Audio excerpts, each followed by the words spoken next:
তাজমহল দেখতে যাবার পরিকল্পনা শেষ পর্যন্ত করলাম।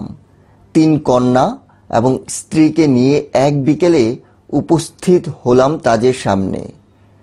তাজমহল দেখার পর বিস্ময়ে আমার কথা বন্ধ হয়ে গেল। বিশ্বাস করতে ইচ্ছা করলো না মানুষের হাত এই জিনিস তৈরি করেছে। মহান শিল্পকর্মের কাছাকাছি এসে দাঁড়ালে হৃদয়ে প্রবল হাহাকার তৈরি হয়, চোখে জল আসে। আমার চোখ জলে ভরে গেল। জলভরা চোখে দেখলাম সম্রাটের স্বপ্ন, মানুষের হাতে তৈরি এক শ্বেত পদ্ম। আমার কল্পনা কখনো এর কাছাকাছি যেতে পারেনি।